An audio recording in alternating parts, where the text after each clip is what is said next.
Shri Venkateswara gold తాకట్టులో ఉన్న మీ బంగారాన్ని విడిపించి కొనబడును. నమస్తే విజయవాడ. మామూలు కాదయ్యా మీరు. మొత్తానికి విజయవంతంగా పెద్ద టీంని తీసుకొచ్చేసారు.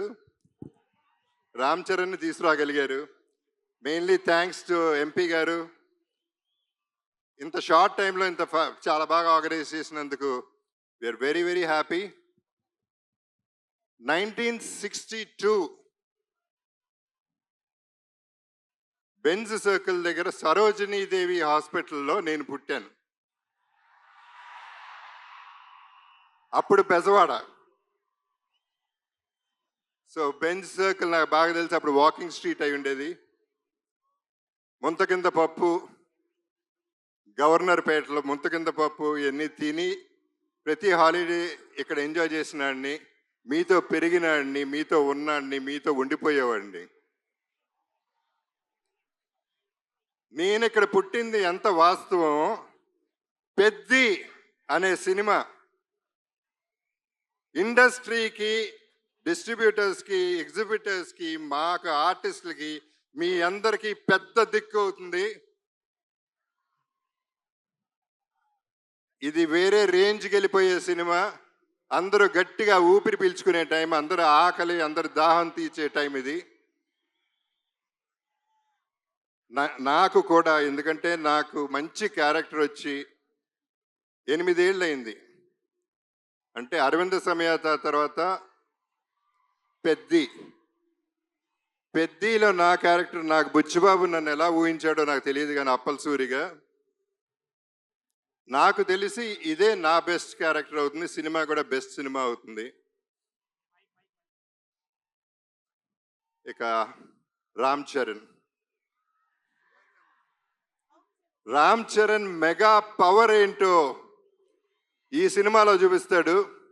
ఏ స్టేట్కి వెళ్ళినా, ఏ కంట్రీకి వెళ్ళినా అక్కడి నుంచి 6 కొట్టాడు. ప్రతి షాట్ సినిమాలో 6రే. మీరు క్యాచ్ పట్టుకోవాలంతే. వాళ్ళ నాన్నగారు చిరంజీవి గారితో ఒక చిన్న డిస్కషన్ జరిగింది, మెగాస్టార్ గారితో. అప్పుడు నేను చరణ్ అంటే నాకు చాలా ఇష్టం. నేను మాట్లాడుతూ ఎంత ఎదిగిపోయాడండి అని చెప్తా ఉంటే ఆయన ఒక మాట అన్నారు, Charan talent wise, career wise, success wise ఒక ఎత్తు అయితే మనిషిగా సక్సెస్ అయ్యాడు. ఒక మంచి మనిషిగా, ఆ మంచి మనిషి, మంచి మనసు నేను సెట్లో చూస్తూ ఉంటాను. కలిసినప్పుడల్లా ఆ చూపులో, ఆ మాట, పిలుపులో కనపడుతూ ఉంటుంది. సో తనతో ఎప్పుడైనా ఏదైనా నేను ఎప్పుడూ రెడీగానే ఉంటా. ఎందుకంటే ఆపర్చునిటీ రావటమే గొప్ప విషయం. తన మనసు గురించి చెప్పాలంటే సాయిధరం తేజ్ ఒకసారి అన్నాడు, తన ఇంట్లో వాళ్ళ పేరెంట్స్తో పాటు వాళ్ళ బాబాయ్, మన డిప్యూటీ సీఎం గారు పవన్ కళ్యాణ్ గారు, తన కజిన్స్ అందరితో చాలా ఆప్యాయంగా ఉంటాడు. చాలా సరదాగా అల్లరి చేస్తూ కలిసిమెలిసి ఉంటామని చెప్పాడు. చాలా సంతోషం.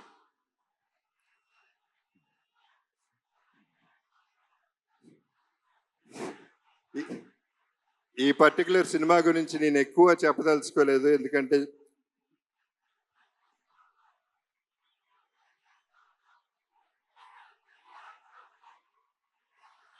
ఓకే.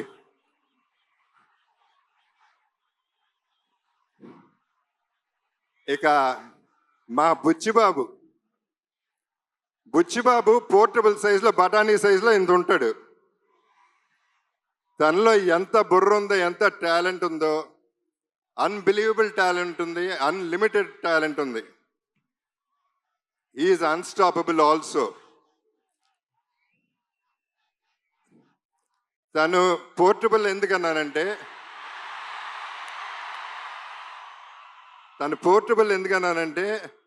ఇలా ఉంటాడు, అందరు సంకల్లో దూరిపోతూ ఉంటాడు, చాలా ప్రేమగా ఉంటాడు. ఆ పోర్టబుల్ సెట్ని ఎక్కడికంటే ప్రతి ఇంట్లో, ప్రతి గుండెల్లో చేర్చేసుకుంటారు. అసలు వదిలితే సంకెక్కేస్తాడేమో అటు ఉంటాడు. తను ప్రతి క్యారెక్టర్ డిజైన్ చేసిన విధానం అద్భుతంగా ఉంటుంది. మీరు చూస్తారు సినిమా, నేను ఎక్కువ చెప్పవసరం లేదు. మీ అందరికీ అన్నీ బాగా తెలుసు. ఇక రెహమాన్ గారి గురించి అప్పుడు ఇప్పుడు ఎప్పుడు కూడా సెల్యూట్ సార్. ఇక ర్యాండీ ఒక వన్ మోర్ అనేది ఎప్పుడు వినపడుతుంది దగ్గర. అండ్ ధైర్యంగా టేక్ ఓకే అని చెప్పగలే ధైర్యం ఒక్క ర్యాండీకే ఉంది డైరెక్టర్ కంటే ముందు. అంత క్యాలిబర్ ఉన్న ర్యాండీతో పనిచేశాను. నా అదృష్టం ఈ సెకండ్ ఇన్నింగ్స్లో ఇటువంటి వాళ్ళతో పనిచేయగలుగుతున్నాను.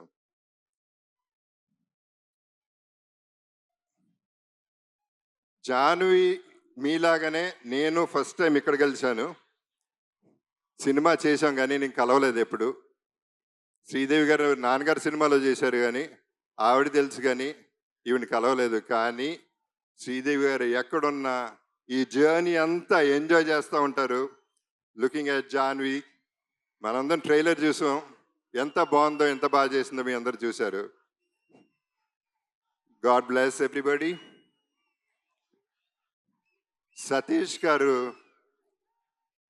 రామ్ చరణ్ తనకై తను ఫోన్ ఎత్తి సతీష్ గారికి ఫోన్ చేసి ఈ సినిమా మనం చేస్తున్నాం అని చెప్తే అంతకంటే అదృష్టం ఏముంటుంది? అంటే ఆయన క్యాలిబర్ ఏంటో కూడా మీకు క్లారిటీ వచ్చేసి ఉంటుంది ఈ పాటికి. ఆయన నాకు బాగా నచ్చింది ఏంటంటే ప్రొడక్షన్లో ప్రతిరోజు వచ్చారు, కూర్చున్నారు, ప్యాషనెట్గా సినిమా తీశారు. సో వీళ్ళందరితో పనిచేయటం, I'm sorry if I forgot anybody. So వీళ్ళందరితో పనిచేయటం, ఈ జర్నీ ఎంజాయ్ చేయటం అనేది నాకు ఒక అద్భుతం. నా జీవితంలో ఇదొక అద్భుతం అవుతుంది. నా బెస్ట్ ఫిల్మ్ అవుతుంది, నా బెస్ట్ క్యారెక్టర్ అవుతుంది. ఒకే ఒక డైలాగ్తో ఫినిష్ చేస్తాను.